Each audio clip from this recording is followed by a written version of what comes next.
تخيل انك تكون عايش في خوف دايم وفي نفس الوقت تحس بأمان مع الشخص اللي بيسبب لك الخوف ده.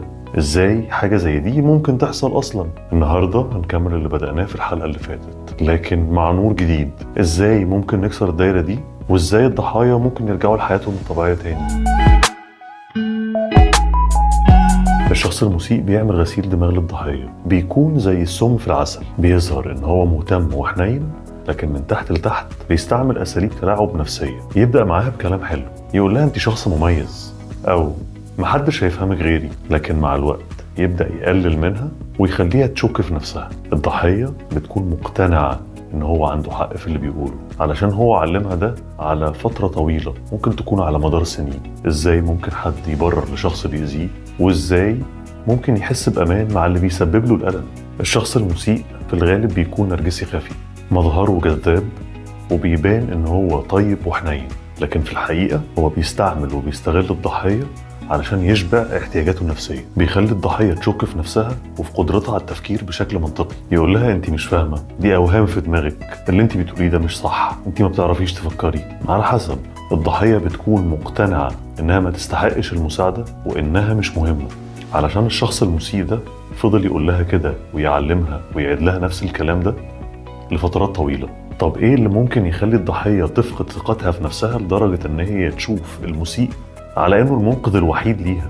الإساءة او الوجع في الطفولة مش بس عنف جسدي، يعني مش لازم بس تكون ضرب، ممكن تكون كلام بسيط زي انت مش كفاية، او ليه انت وحشة، ما تهتمي بنفسك شوية، ايه المنظر اللي انت فيه ده. حتى لو كان بيتقال على سبيل الهزار.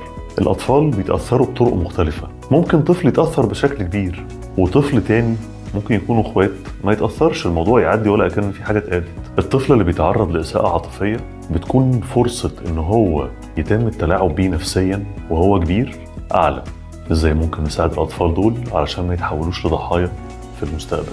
العزلة مش دايما بتكون سجن. الشخص المسيء ده بيستعمل أساليب تخلي الضحية تشوف العالم اللي حواليها على إنه خطر عليها. يقول لها مفيش حد هيفهمك ومحدش بيحبك غيري.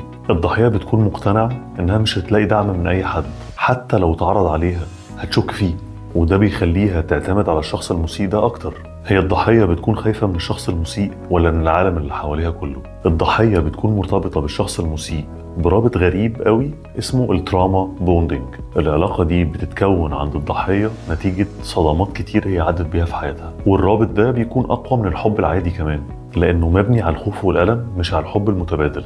الضحية بتكون مقتنعة تماما إنها مش هتقدر تعيش خالص من غير الشخص ده، حتى لو كان هو المصدر الأساسي للألم في حياتها. إزاي ضحية ممكن تحس بالأمان مع اللي بيأذيها وبيسبب لها ألم؟ هي بتكون خايفة من الانتقام. لو اتكلمت بتحس بالعار وبتبقى مكسوفة من نفسها، وبتبقى فاكرة إن هي اللي غلطانة وإن المشكلة عندها هي. الشخص المسيء بيخليها تبقى مقتنعة من جواها إنها ما تستحقش المساعدة وإنها ملهاش أي قيمة عند أي حد، حتى لو ده مش حقيقي.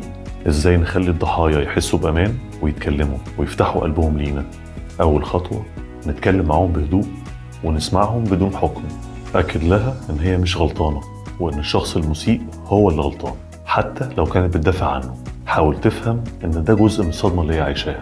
وجهها لأخصائي نفسي أو واحدة من المنظمات المتخصصة في دعم ضحايا العنف، علشان الدعم النفسي المتخصص بيقلل من آثار الصدمة وبيساعد الضحية على التعافي.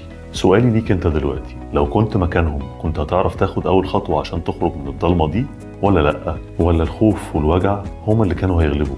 شاركونا بآرائكم في الكومنتات، ولو عندكم حد شاكين ان هو ممكن يكون محتاج المساعدة دي ابعتوا له الفيديو ده. لو عجبتكم الحلقة يا ريت تعملوا لايك وسبسكرايب على يوتيوب. مش هتأخر عليك، اسبوع كده ولا حاجة وهرجع لك تاني بحلقة جديدة. شكرا.